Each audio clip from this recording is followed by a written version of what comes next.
什么你？爹，我求你了，你快回去吧，娘还等着我们呢。滚！爹，赶紧拿钱救命！回去吧，我们。爹，给我滚！哎，滚！兄弟，赌钱输赢不要紧，你还是拿着这个钱救人一命，赶紧去给你娘子买药吧。我赌不赌钱干你屁事儿！爹，我们回去吧，爹。滚！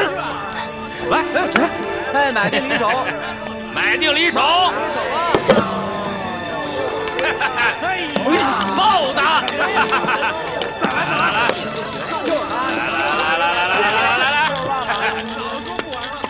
老大，我就说吧，你的运气不好啊。我就说我刚才赌的时候，我眼皮子一直在跳。原来是你这个眉星来了。我说老大，这赌桌上的赢才是最重要的，你哪能怪这怪那呀？你要是有本事啊，就赢一把给我看。还有没有老虎不发威，你当我是病猫呢？定离手了啊！快！小，哎，赌大了吧，别一直小。你老大还是我老大？你是老大。小，来，大家都下了啊！我告诉你，要不你就在这规规矩矩的闭上你的嘴，要不你赶紧给我滚，别在这给我丢人现眼。老三，还压不压？哎呀，等，呀，压你的钱呢？没钱玩什么呀？没钱赶紧走啊！没钱回家。没钱就走人，快走！没钱就赶紧走，别人同位置，回去。快走！我回去吧，爹。我拿我闺女莲香押50两，行不行？啊！你居然拿你的亲生女儿做赌注，你这个做爹的也太狠心了吧！你又算什么东西？还管我？你不好，大贼，你不好赌，你来赌场。让主子再玩会儿。我算是明白了，这是个扫把星。大爷，我没空陪你玩，别当爷的道。贾老板，50两。这里没人把你当皇上，你看，不光我把你当贼星，还有别人把你当贼星。现在把我当灾星，不一会儿就有人把我当救星。愿赌服输，来。好，既然如此，大还是小？小。哎，买定离手了。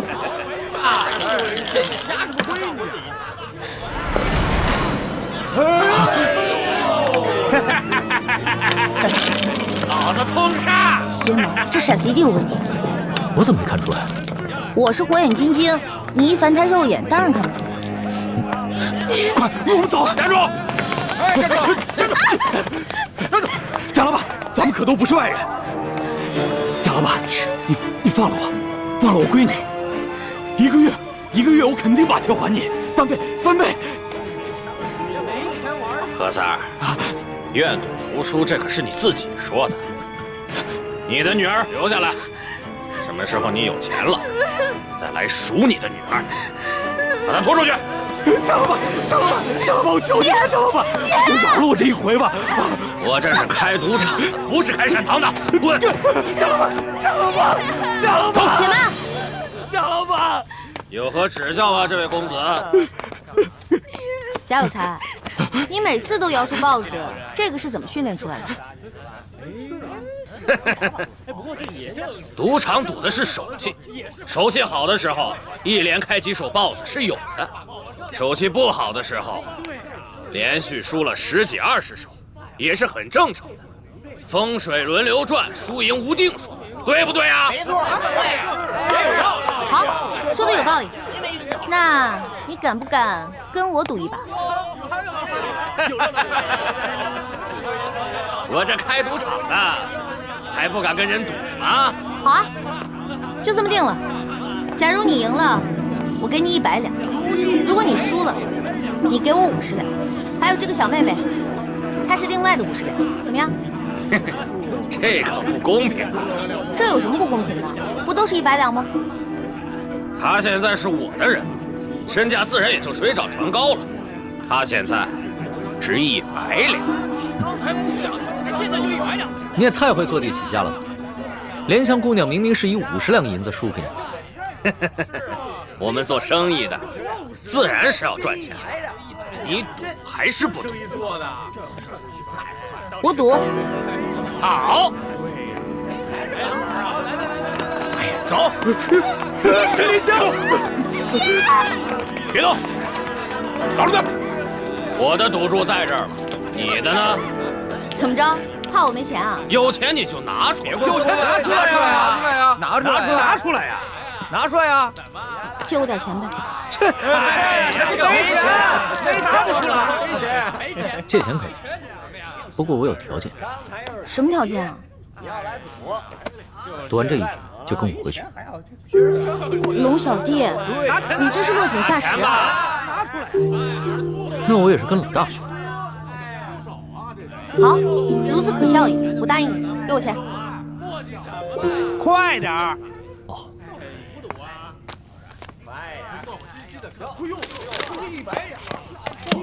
这是我的赌注。100两，100两，这么多。对呀。哎，等一下，我要先检查一下骰子。哼，检查就检查，我这儿从来不弄虚作假。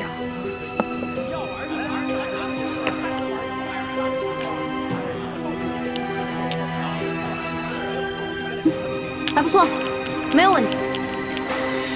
天灵灵，地灵灵，老天助我这次一定要赢，一定要赢！啊，这管用吗？这个？对啊。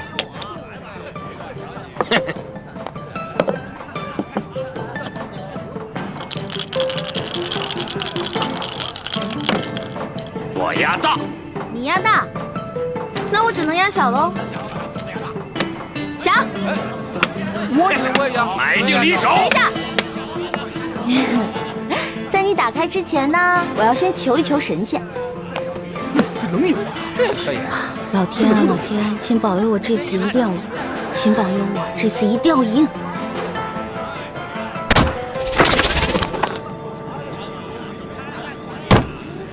好了，你开吧。不行看。哼，大！哇！他赢了！林香，老实点，起来，起来！林香，走。你们放开！林香，这100两你先拿着，回去给你娘看病。谢谢。还有你，让我再看见你赌博的话，小心我宰了你，知道吗？多谢这位爷，谢谢。林香，多谢这位爷，赶紧走吧。谢谢。走，谢谢。你呀，别来了。老大，你这一出英雄救美唱的，这莲香看你的眼神都不一样。这回知道了吧？老大我比你有魅力多了。那是，我们老大的魅力是最大的，小弟我都快被你迷死了。老大，咱们回去吧。慢！哼！哎呦，这大赛，竟然敢用水银闪不良幻钱术，被他们给发现了，我们只能来硬的了。老大，你这一出英雄救美唱的，这莲香看你的眼神都不一样。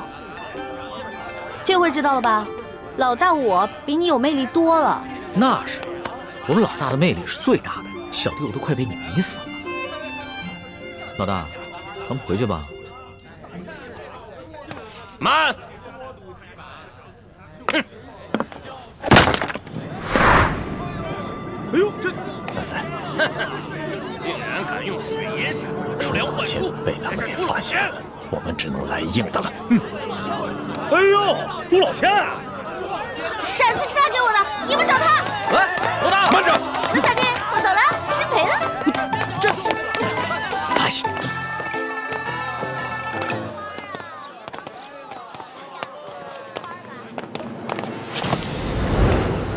哎呀，哎呦，对不起，你没事吧？没事吧？哎呦，我就说嘛，小将花子敢偷我钱是吧？捡回去。大哥，我求求你了，你就饶了我吧！我这兄弟们都饿得慌，才万般无奈做出这种勾当。大哥，我错了还不行吗？大哥，你就饶了我吧！真的假的？真的。大爷，您兄弟好了。小五，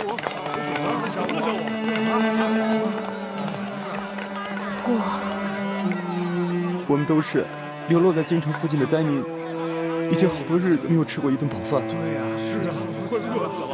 我也没吃饭，好久没吃粮食了，饿死了。行吧，你们跟我走吧。大哥，你这还要送我去见官？见官啊！我呀，请你们吃面去，走，走，走了，走，吃面去了。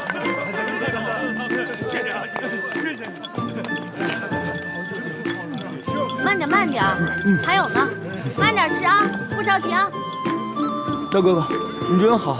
唉，可惜我身上没什么钱了，不然的话，我请你们去对面这家酒楼吃饭了。哎，对了，你叫什么名字啊？哦，我姓武，家里排行老六，叫我小武吧。小六也行。小武，我姓易，你以后叫我易大哥就行啊。小武代表兄弟们，多谢易大哥。哎，大家都别客气，从此以后啊，咱们就是兄弟了。快坐，快坐。您慢走，您慢走。好吃。哎，这位小爷在这儿摆阔呢，请这些叫花子们吃面。你是谁啊？跟你有什么关系吗？哎呀，大哥哥，这个老板姓钱，叫富贵，他呀平时最喜欢摆阔气，怎么样以？戏弄穷人为乐。最近啊，城里来了好些灾民，他就做了肉包子施舍，是吗？但是得跪下磕头叫他声爹，叫我一声他才能给一个。前几日他还想戏弄我们，被我们给骂回去了。没想到这不在这儿贺年大哥哥请我们吃面，他心里啊自然看着不舒服。哎呀，这一碗面能顶几个时辰？上我家酒楼，天天有热包子施舍。小五，你知道规矩，叫你们兄弟跪下给我磕个头，叫我声爹啊！钱富贵，我们这些叫花子，膝下也是有黄金的，我们宁可沿街乞讨，也不可能跟你下跪。哎呦呵，叫我们这么多人给你做儿子，你也不怕折了寿？哎，说得好，说得好啊！贫贱不能移，威武不能屈，我就喜欢你这样的。哎哥，我和你也是一见如故，以后啊，要是有用得着我的地方，尽管来找我。当然了，咱们以后就是兄弟了，你知道吗？我平时啊最看不起那种有几个臭钱就觉得自己了不起的奸商。你说谁奸商？哎，谁听着耳朵刺耳，谁就是奸商啊！我说你了吗？听着刺耳吗？那你就是奸商呗！哎，大家看啊，他这是不打自招了。你从哪个犄角旮旯里钻出来的？奸商！敢到太岁头上动土？你看他那样。老大，老大，老大，终于找到你了。你这个小弟大人怎么又找来了？你在这儿请全城的叫花子吃面，一下就传开了，我听到就过来。你来也没用，你又不是叫花子，我不会请你。哎，你怎么这么没良心啊？你惹了祸，我帮你摆平了，你现在过河就拆桥，面都不请我吃一碗。没钱啊，没钱怎么请你啊？那我请你吃面总行了吧？行，不过你得到对面的酒楼请我。没问题。当然你不光请我，你得把我这些兄弟都带上。没问题，这么点人还能吃穷？兄弟们，他请咱们吃饭了，走了，走，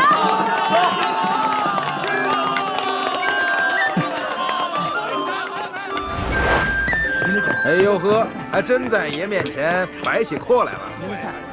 你以为这城里就你有钱啊？我告诉你啊，把你酒店里好吃好喝的都给我拿出来，让我的兄弟们吃饱喝足，知道吗？好酒好菜倒是有，本酒楼的规矩可不跟外边的小面馆一样，先看一下口袋里的银子够不够，别吃完饭不够付钱的。哎，我说你眼睛是不是瞎了？我小弟这身打扮像是那种吃了饭不给钱的人吗？这可不好说，我们这酒楼开了那么多年，见的人也多了，这装模作样过来骗吃骗喝的，可不是没有。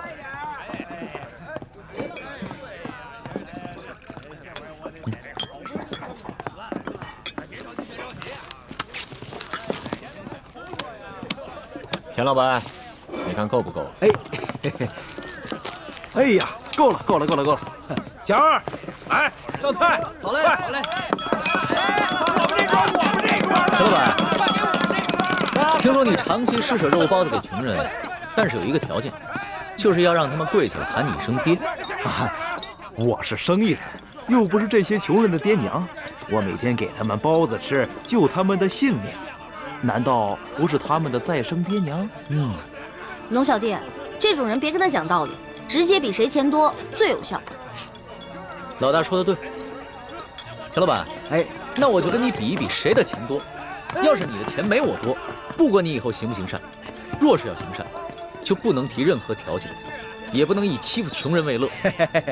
我不止这一家酒楼，这城里所有的酒楼还有珠宝行都是我们钱家的产业。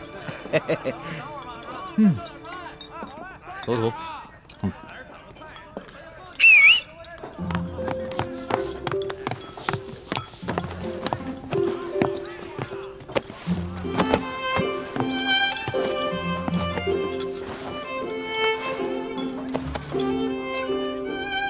钱老板，你说京城的珠宝店都是你们家开的，那这帽子上的珠子，你可认得吗？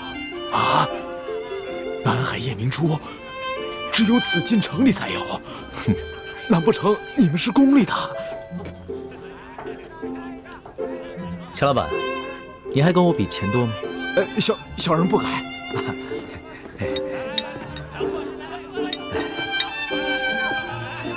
钱老板，一个人可以有钱有势，却不能无良无德，更不能无法无天。对，就算你有万贯的家财，也可能在一夕之间化为乌有。是我说的话你听明白了吗？听明白了。小人日后日日行善，再不敢欺负穷人了。好，替我老大好好照顾这帮兄弟们，下去吧。是。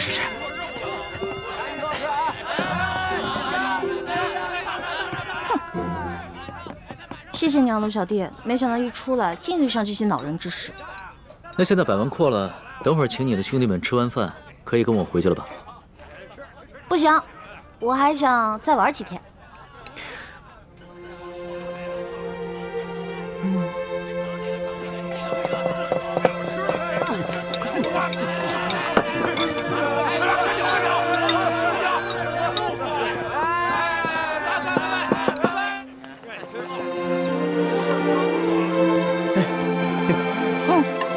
小五，来，别票给你。记住大哥跟你说的话，让兄弟们拿这些钱做些生意，自食其力，别在街上流浪了。多谢易大哥，小五一定不会辜负易大哥的期望的。我相信你。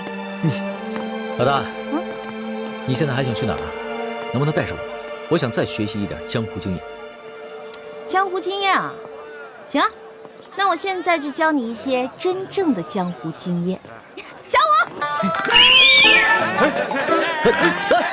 走，让开，走开，走开！他，龙小弟，谢谢你的宴请啊。下面呢，让你见识一下我兄弟的莲花阵。走远点，走了，速度！对不住了，兄弟，刚才啊，易大哥悄悄捎话给我说，一定要让我帮他逃走，免得你们追他回家，让他去陪伴一个全天下他最讨厌的朋友。对不住了，兄弟。退后，让开！主子，咱们还是回府吧。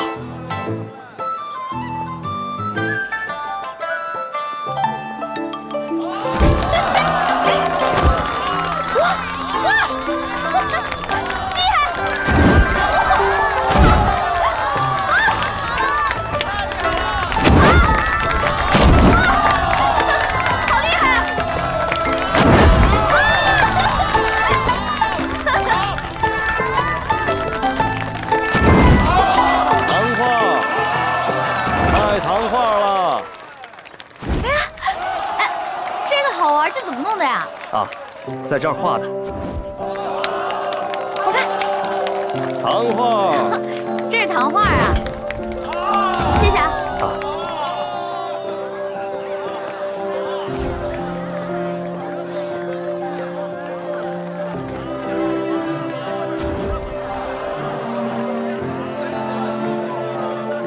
主子，咱们就这样远远地跟着他，这也不是个办法啊。随他吧，在宫里憋了那么久，好不容易出宫一趟，不玩个尽兴啊，他是不会回去的。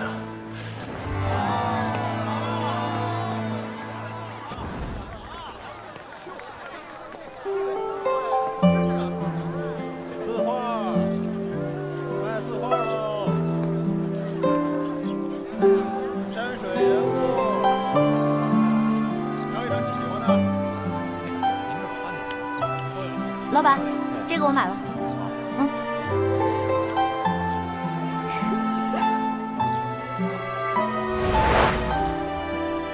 这个像我，这个像龙小弟。不对，龙小弟的眼睛没这么小。再给你捏大点，捏大点就像龙小弟了。真的假的？我有这么丑吗？你是人是鬼啊你？你怎么老阴魂不散的跟着我呀？你是人我就是人，你是鬼我就是鬼。你忘了，咱们俩结拜的时候可是说好了，不求同年同月同日生，但求同年同月同日死。猪哥哥，你怎么来了？喂，哎，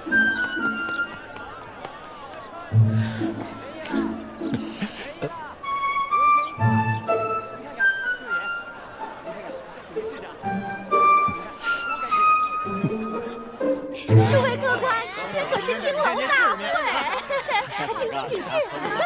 全城最美貌的女人都在呢，有眼光。是的，哎，这位小哥，进去玩玩吧。今天全城最美貌的女人都来了。啊，不去不去，你不进去多可惜呀！来都来了，不用，好看的好玩的，我包你满意。不满意，你啐我这老脸。来，哎呀，来吧！哎呀，进去吧！走。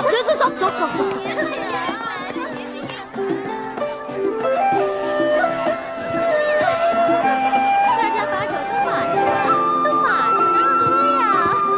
快喝呀！来，小江河，我上去了啊！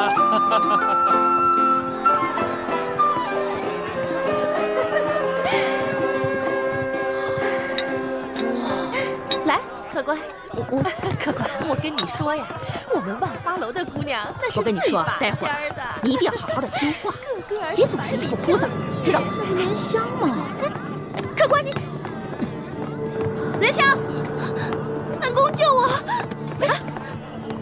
怎么回事？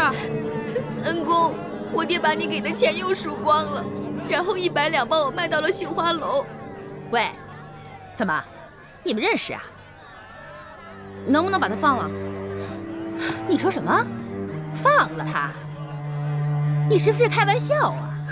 他是我花了100两银子买回来，代表我们杏花楼来万花楼选花魁的。我要放了他，谁来代表我们杏花楼扬名赚钱呢？那你要多少钱才能把他放了？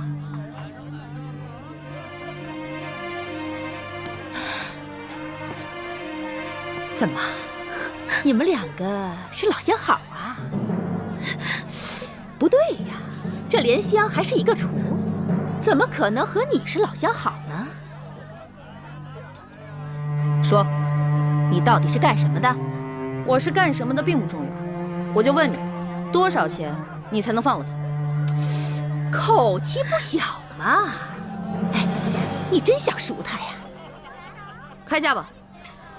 行，你要是真想赎他，给我500两就够了。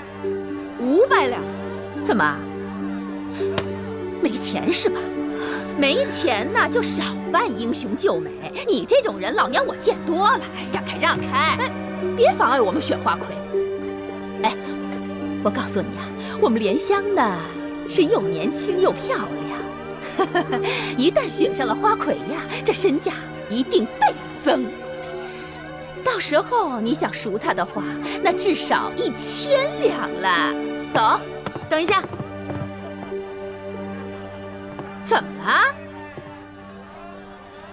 没钱赎人，能不能换人？换人？什么意思啊？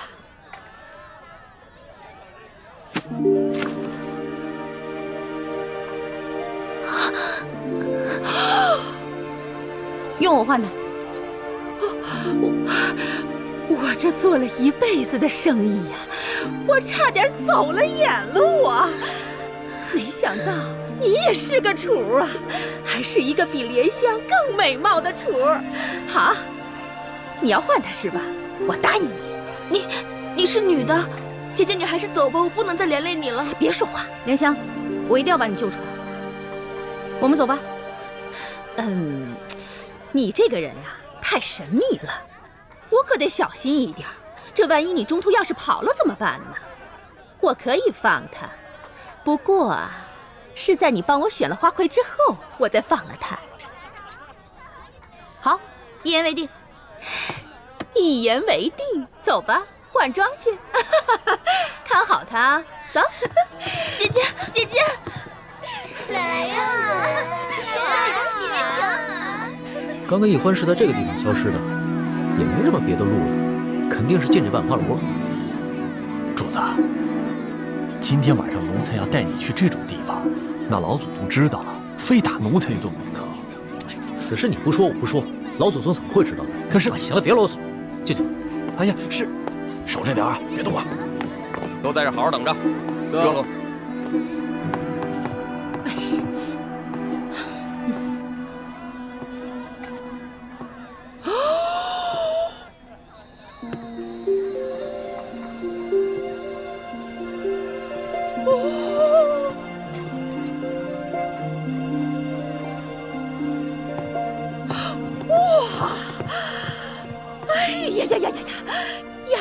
丫头，你真的是仙女下凡呐！啊，这比去年的花魁呀还美上1倍呢。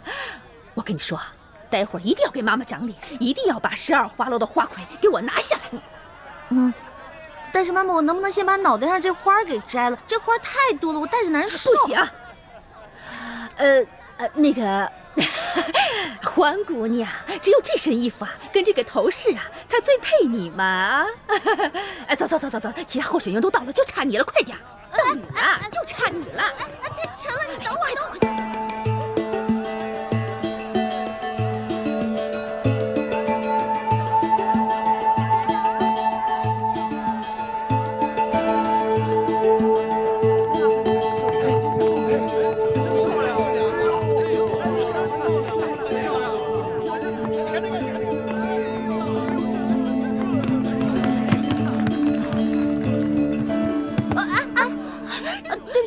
你是哪个花楼的姑娘？会不会走路啊？对不起啊。今天全城12大花楼的家人都到齐了，花魁比赛正式开始。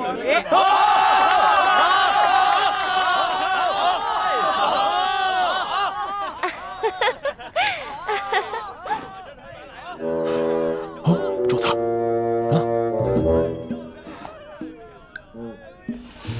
不好，龙小弟追来，这下麻烦了。现在我们有请上一届的花魁，是谁呀？西域姑娘出场。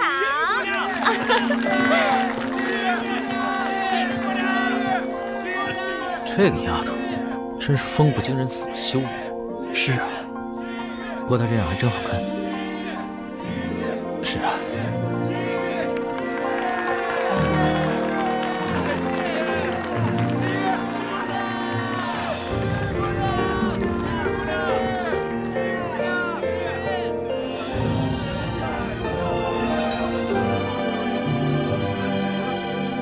各位客官，如果您中意我们哪位姑娘，便可以从那里拿一朵鲜花放进那位姑娘的花篮里。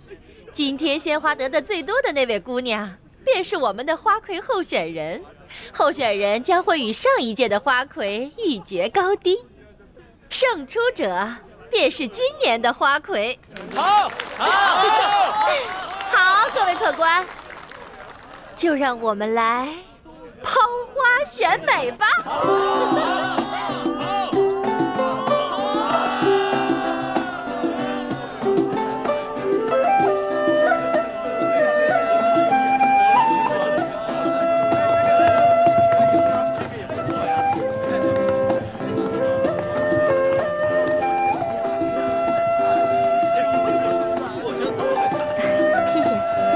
谢谢你的花，谢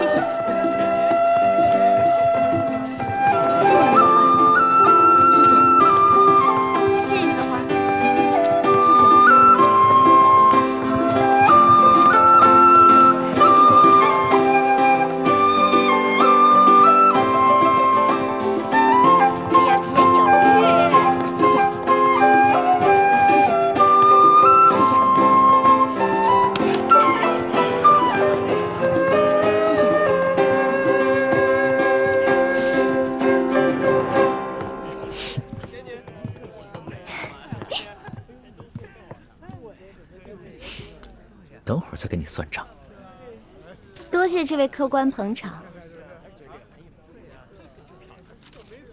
这朵花是不会给你的。你投不投给我，我都是花魁。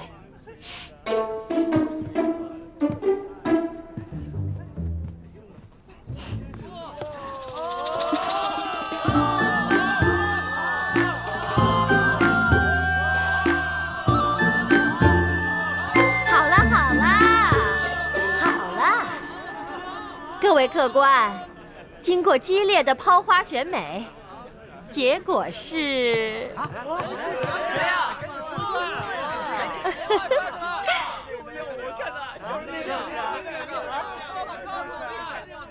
还用我数吗？不用数啦！结果就是我们本届的花魁候选人，杏花楼的欢姑娘。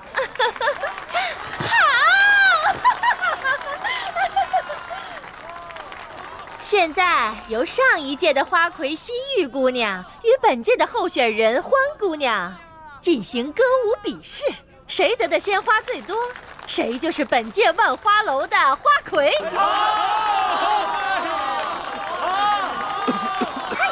别慌。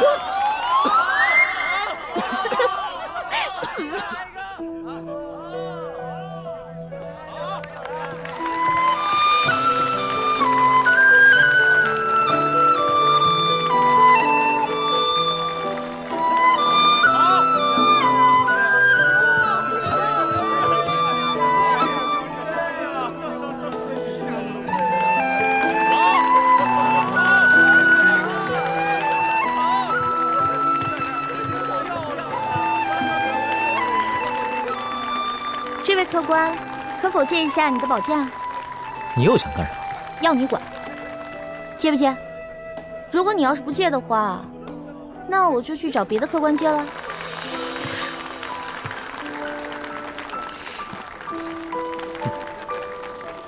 这，多谢客官。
各位客官，看得开心吗？开心！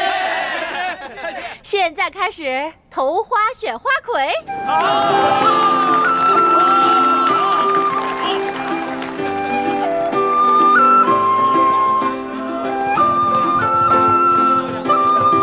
也别着急，一个一个来。谢谢。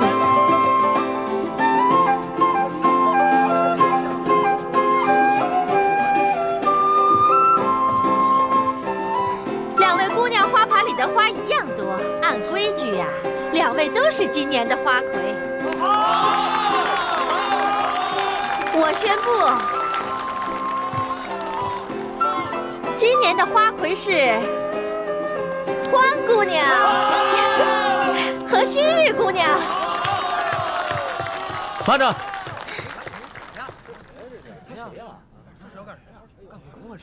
我这儿还有一朵花眉头呢。这人是谁？难道我给西域姑娘多数花作弊被他看出来了？嘿，你这人怎么这样？刚刚你怎么不投啊？刚才人那么多，现在投也来得及啊。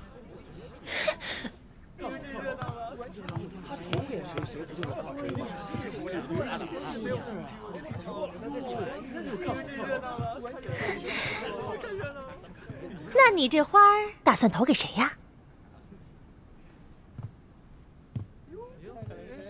花儿，你今天真的很美。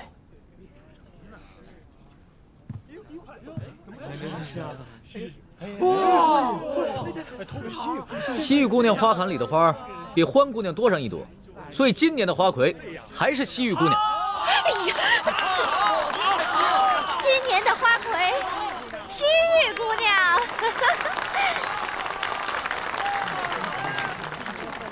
错，欢姑娘也是今年的花魁。哈哈哈哈哈！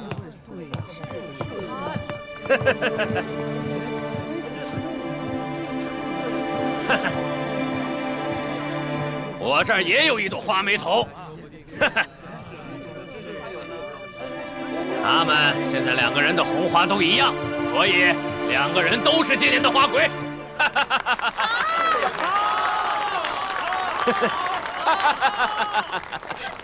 对，我跟大家说啊，今年的花魁呀，是我们杏花楼的欢姑娘。王妈妈，我出3000两，包下欢姑娘的初夜。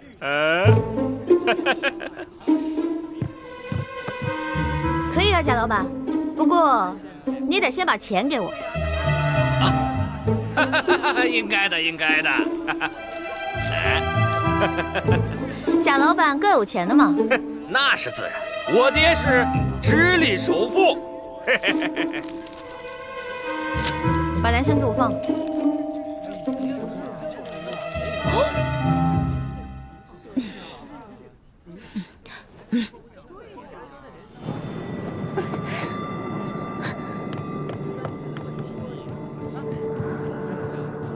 姐姐，你为了我已经受了不少委屈了。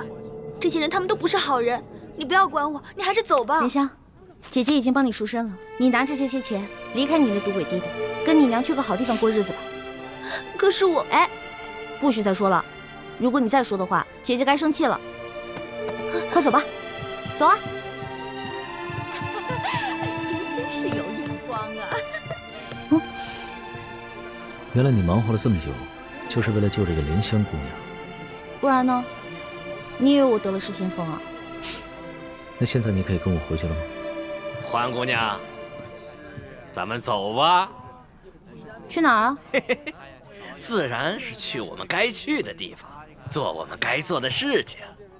春宵一刻值千金呐！好啊！别过来！别过来！欢姑娘，你这是干什么呀？哼，贾老板，您可真是贵人多忘事啊！之前在您的赌坊，我就赢了您100两银子，今天又让您破费了3000两，真是不好意思啊！原来大闹我赌坊的那个臭小子，竟然是你这个丫头！我是女人，照样可以要你的命！都别过来！再过来我就杀了他！都别过来！别过来！走！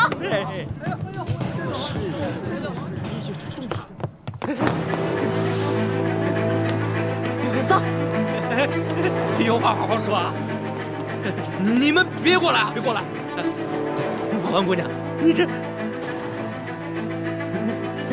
走！哎呀！愣着干什么？追呀！追！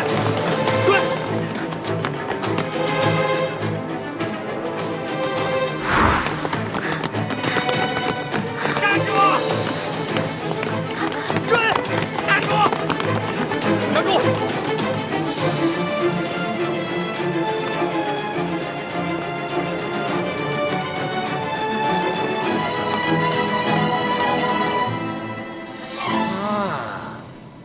我认出来了，你就是那天和欢姑娘一起大闹我万历主坊的小子。臭小子，赶紧把欢姑娘给我交出来，否则我要你的命！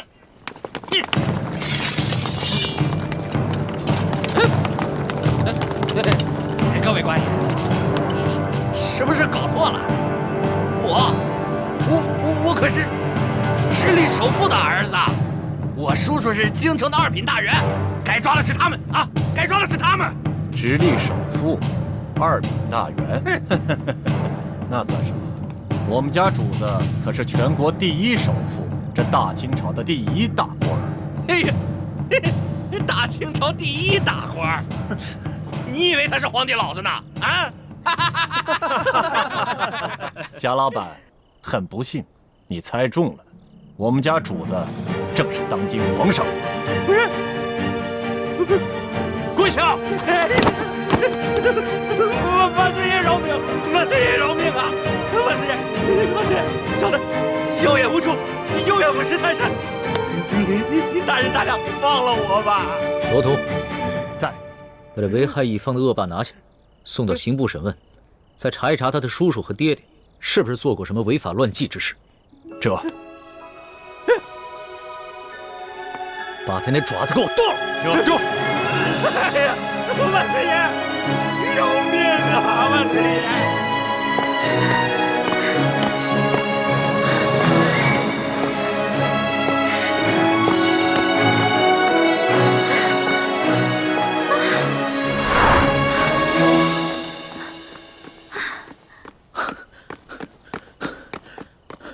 老大，别再跑了！出宫这么多天，你还没玩够啊？你别过来啊！你要是再过来的话，我还是会逃的，你根本就追不上我。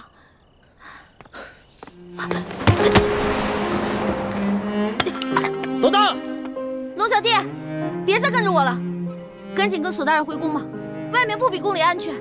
老大，你真的舍得离我而去，从此再也不见我了吗？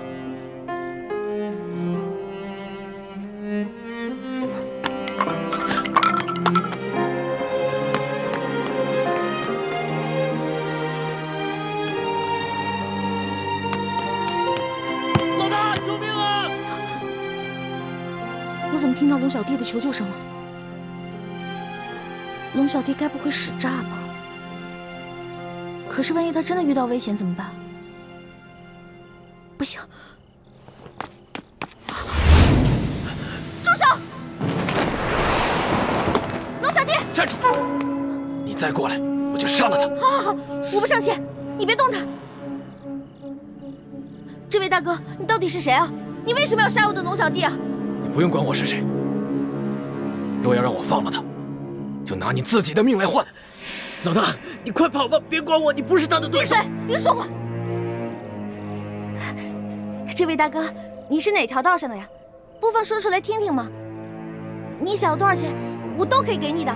我要的不是钱，现在你和他只能活一个，你们谁死谁活，你自己选。老大，你快跑！你跑了我还能有救，要不然……哎，你别掐他！不是，这位大哥，咱们无冤无仇的，你为什么一上来就生死相逼呢？你是不是想要钱啊？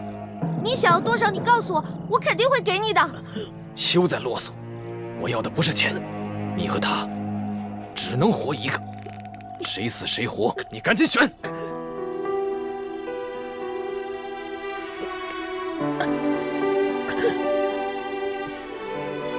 我没办法选，我们两个曾经对着月亮发过誓，是一辈子的好兄弟，要同生共死。要么你就放过他，要么你就把我们两个全杀了吧。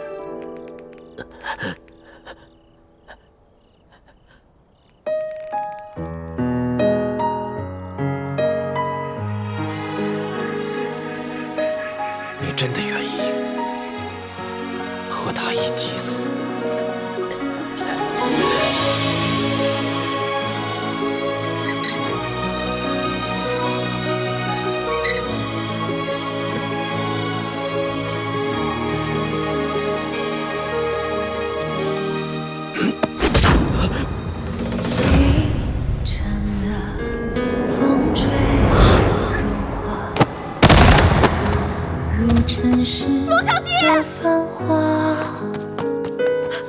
爱已来，春风沙，恨不过。你还我楼下地！你还我楼下地！你还我楼下地！愿做他掌上的明珠，献上我纯真的祝福。朱哥哥，朱哥哥怎么是你啊？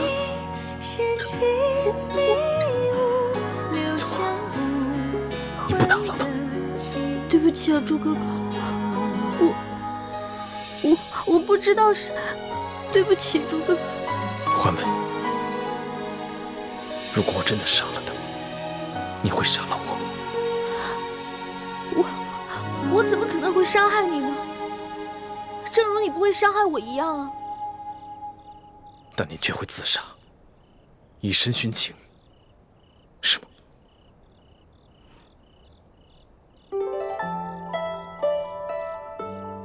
你想听我说实话吗？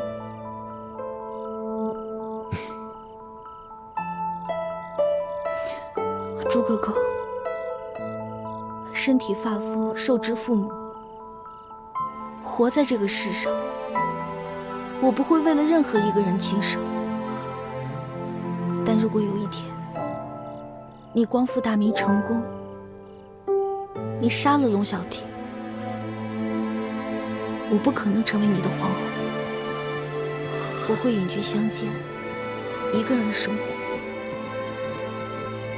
但是如果你光复大明失败了，龙小弟他要杀你，我一定会拼尽全力去拯救你。若没有救下你，我也不会去做他的妃子，我也会隐居民间，直到孤独终老。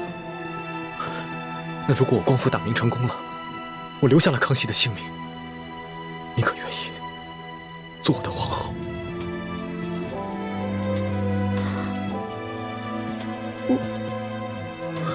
算了，我不逼你了，我不想看你为难的样子。如果那个时候光复大明真的成功了，我也听凭你的意愿，绝不勉强。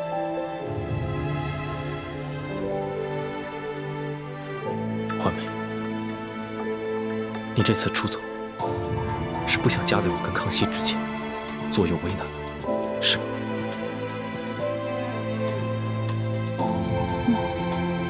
但你还是放不下他，否则，以他那点追踪的本事，他不可能一直跟得上你。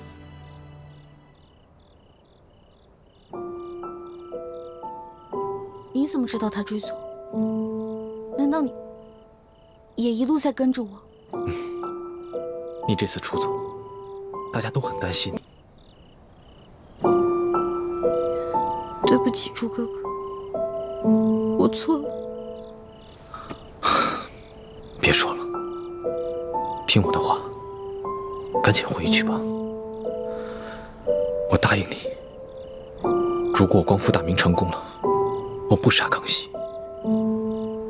至于到那个时候，你还愿不愿意嫁给我，都听凭你的本心，我绝不勉强你。但是，如果我光复大明失败了，我被他杀了，我对你只有一个要求。什么要求啊？我不想看到你一个人孤独终老。如果那个时候康熙还愿意不计前嫌接受你，你就放下一切过往，从了他。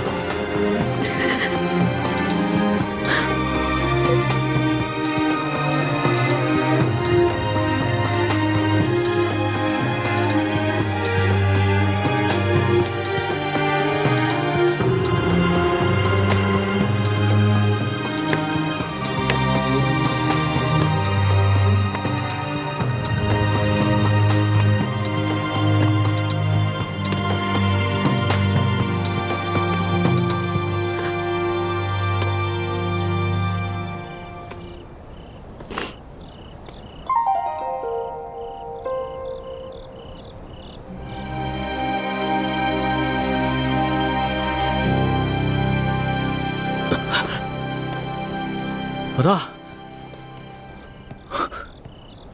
我们还活着吗？还是都死了？俗话说得好啊，好人命不长，坏人活千年。你怎么可能那么容易死啊？我有点晕，你先让我躺一会儿。起开！别再装了啊！不是，哎，老大，谁救了我们呀？谁救了你？当然是老大我了。不可能吧？那个黑衣人的武功，你根本就比不上。我在他手底下，最多也就过3招，你最多10招了。不能智取啊！我打不过他，我想招啊，我聪明啊。我在我手上抹毒，我跟他过招的时候，把毒药趁机抹在他手上，结果他就中毒了。所以啊，他为了换取解药，就把我们2个放了。现在指不定在哪个地方运功排毒呢。要这么说的话，我就信了。论你这旁门外道，我老大绝对是天下第一。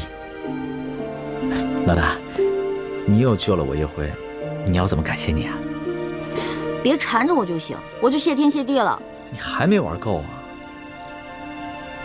老大，我知道你是觉得我听信了宫里的谣言，所以才生我的气，是不是？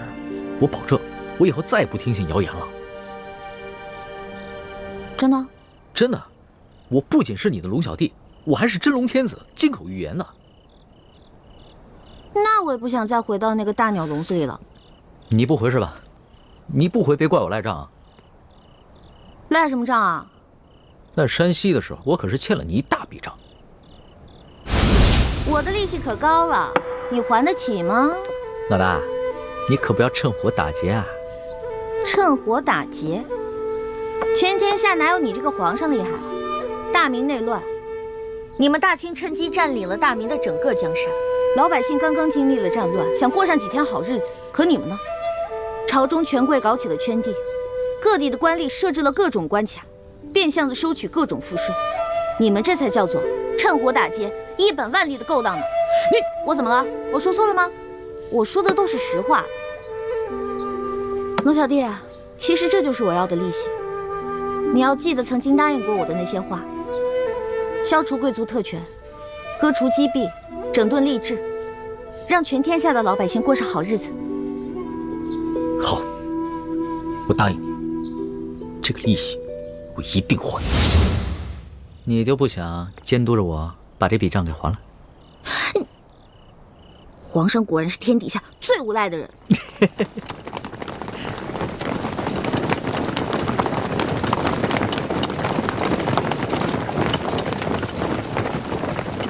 皇上，奴才恭请皇上回宫。老大，你要是现在不跟我回去的话，那我就在外边待着了。你去哪儿，我就去哪儿。算你狠！起驾，回宫。这。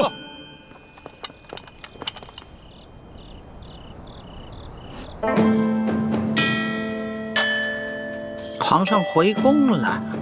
回太皇太后，皇上啊是昨儿夜里回来的。哦，你这个李大总管的差事当的是越发的好了。太皇太后，不知奴才做错了什么事，还请太皇太后明示。如今这皇上迷着李易欢迷成这个样子，你竟是守口如瓶，一字不吭啊！太皇太后恕罪，皇上其实早就知道奴才是太皇太后派在他身边的眼线，所以有很多事情都不让奴才知道。你用不着拿皇上来当挡箭牌。其实呢，哀家早就告诉过你，皇上的大小事情你要第一时间禀告哀家。可是你是怎么做的？啊？你这眼里头还有我这太皇太后吗？太皇太后息怒，您可是冤枉死奴才了。奴才没有办好差事，任凭太皇太后责罚。可是奴才对太皇太后那是一片忠心呐。行了，起来吧。谢太皇太后。也是啊，你夹在哀家和皇上的中间，有些差呀，你也不好办。皇上啊，他是越来越不像话了。为了一个来历不明的野丫头，95之尊不顾，安危体面全然不顾。你说，怎么这么随根儿啊？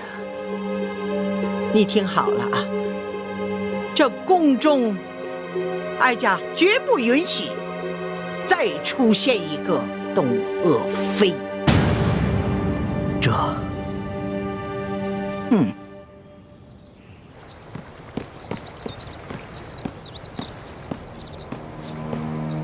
奴才索额图，给皇后请安。听说昨晚紫禁城所有的宫门大开，皇上大摇大摆的接着出走的李易欢回宫了。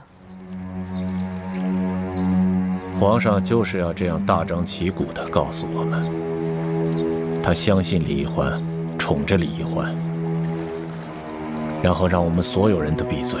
哼！当年唐玄宗为了迎回杨玉环，也是这般深更半夜大开宫门，毫不顾忌朝野非议。可结果呢？难道皇上想学唐玄宗吗？这唐玄宗有安禄山，可咱们如今大清也有吴三桂啊。难道皇上都忘了这些前车之鉴了？皇上本来少年英明，可是竟然被李易欢这个丫头迷得失去了本性。都怪我当初考虑不周啊！本来以为她可以帮助我斗倒鳌拜，所以帮着这丫头讨好皇上，没想到现在是养虎为患了。提到鳌拜，本宫倒突然想起了，他的疯病可有好转？没有，我昨天刚去探视过他，还是疯疯癫癫的老样子，连我都不认识了。这鳌拜一向武功高强，身体健康，怎么突然就疯了呢？鳌拜的疯是中了迷魂散之毒，此事颇为蹊跷，有谁能够在我的眼皮底下给鳌拜下毒呢？这毒疯鳌拜的人，会不会就是李太医？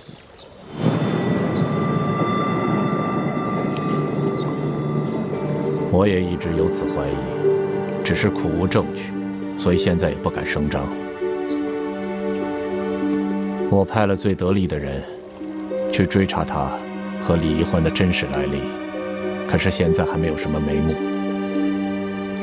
这鳌拜已经被皇上圈禁了大半年了，他的党羽也被皇上清除的差不多了，所以就算是他现在清醒过来，对我们赫舍李氏一族也形成不了什么威胁了。所以我现在敬访良医，尽快的把鳌拜治清醒过来。如此甚好。若鳌拜能够早日清醒，也能早日交出这明珠谷的奸细，我们也能早些证实这李氏兄妹的奸细身份。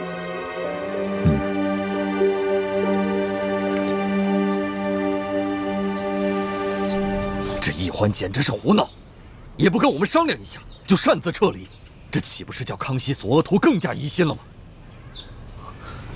义父，其实易欢此次离宫出走，事先和我商量过的。他是想刺激康熙，让康熙不要怀疑他，相信他。如今康熙好不容易把他找回去，越发珍惜他了。易欢的良苦用心，总算是没有白费。易欢居然有这样的心机了，这孩子以前可不是这么会算计的。也许他在宫中待了这大半年，让他成长了不少啊。眼下清廷跟吴三桂还没有正式的翻脸，就算他们真的开战了，我们也需要大量的军情。其实一直以来，我们都想要在清廷里安插自己的眼线，可经过这么多年的努力，都未能进入核心。这一次，你跟易欢阴差阳错的就潜伏在康熙的身边，这真是我们的意外之喜啊，也是天不亡我大明的征兆。所以你们必须要排除万难，继续潜伏在紫禁城内。我明白，我定会忍辱负重完成任务，不负各位师长所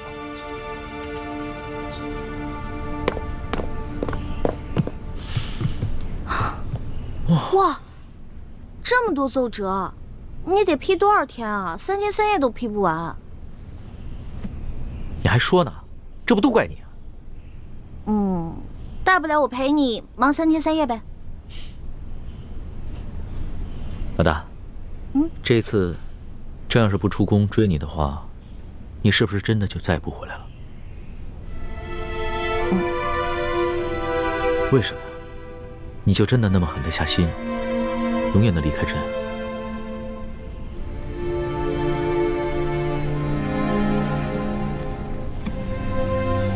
老大，你从前都是古灵精怪、叽叽喳喳的，突然之间变得这么心事重重、沉默寡言，说实话，朕的心里有些不安了。龙小弟啊，我刚开始认识你的时候，我就冒充你的老大，我喜欢保护你，真心想保护你。到后来我知道你是皇帝，知道你居然是全天下最有权势的人，而你呢，也继续任由我当你的老大。现在想一想，还真的有点可笑，不自量力呢。谁说你不自量力了？谁说你可笑了？就是因为别人一直都在想应不应该爱朕，应不应该保护朕，应不应该讨好朕。可是你呢？你从来都没有想过应不应该，你就是本能的对朕好，本能的爱护朕，所以你特别珍贵，你特别值得朕珍惜。我刚开始进皇宫是因为对皇宫好奇，我想进来看看是什么样子。到后来呢，我慢慢习惯你给我的一切，我想陪着你。可是后来渐渐的，我对皇宫有了恐惧，我想逃离，我害怕。而且，就算你总说你心里很珍惜我，你喜欢我，可是我时常能感觉到你的心在动摇。你每一次动摇，都让我特别害怕，就更想逃离了。你看看，你又在倒打一耙。朕什么时候动摇过？明明是你一直在拒绝朕，一直对朕若即若离。老大，你的那些心思，朕都明白。你放心吧，朕一定不会禁锢你，朕会尽可能的给你最大的自由，朕也一定不会伤害你，朕会尽最大的努力去保护你。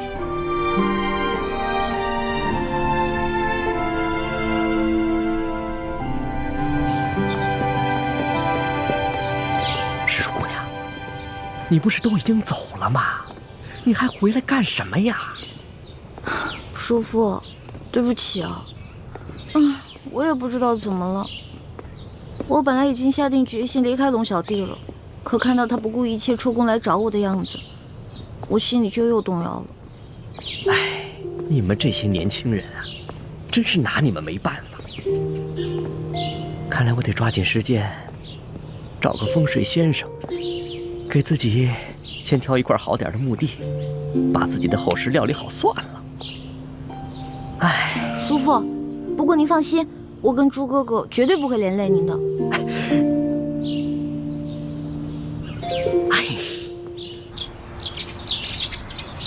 那鳌拜的病情怎么样了？回太皇太后的话，奴才已经安排人全力的在救治鳌拜了，可他的病情始终是不见好转呢。这可麻烦了，他一手打造的情报网，难道就这么一直瘫痪下去了吗？当初可是你负责监管鳌拜的呀，他是在你的眼皮底下被人毒疯的呀，而你又查不出这下毒的人，又迟迟治不好他的病。索托，在，哀家可知道，鳌拜可是你最痛恨的对手啊。你可不能因私害公啊！太皇太后，您真的是冤枉奴才了。奴才虽然和鳌拜一直有些不和，可绝对不会因私害公，公报私仇啊。